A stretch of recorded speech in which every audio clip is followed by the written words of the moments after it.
আসসালামাইকুম, আশা করি সবাই ভালো আছেন। আমি আল্লাহর মতো ভালো আছি, আলহামদুলিল্লাহ। তো আমার মাথায় একটু ক্রিয়া বেশি, তো মানে যে কোনো কাজ ধরলে সেই কাজ করেই গেছে হারি। তো কি জন্য বলতেছি চলুন দেখাই। আমার চাচা এখানে ঘুমাইতেছে, আমরা এখানে বসে থাকি আর কি।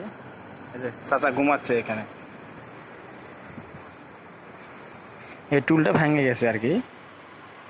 তো এখানে বসে ভাত টাত খাই আমরা। এই টুলটা ভেঙে গেছে, ওই টুলটা নতুন বানানোর জন্য কাঠ নিয়ে আসছি, দেখাতেছি চলেন। এখান থেকে কাঠ নিয়ে আসছি।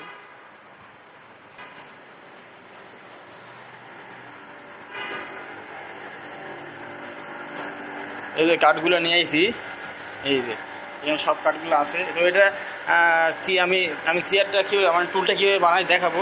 আর যে কোনো জিনিস নষ্ট হলে আমার মাথায় একটু ইয়ে থাকে আর কি, চিন্তা থাকে যে কখন এটা ঠিক করতে পারবো। এই আমার বসে থাকতে ভালো লাগে না। যে কোনো কাজ, কোনো সমস্যা হয়, যে কোনো জিনিস আমি নিজে ঠিক করার চেষ্টা করি। বেশিরভাগ কাজে আমি নিজে ঠিক করি, আমি সব কাজেই আমার জানা আছে। তো যাই হোক, টুলটা বানানোর ভিডিওটা আমি দেবো, দেখে কেমন লাগে। সবাইকে ধন্যবাদ আমার ভিডিও দেখার জন্য। আর আমার চ্যানেলটি অবশ্যই সাবস্ক্রাইব করবেন। আসসালামু আলাইকুম, আল্লাহ হাফিজ।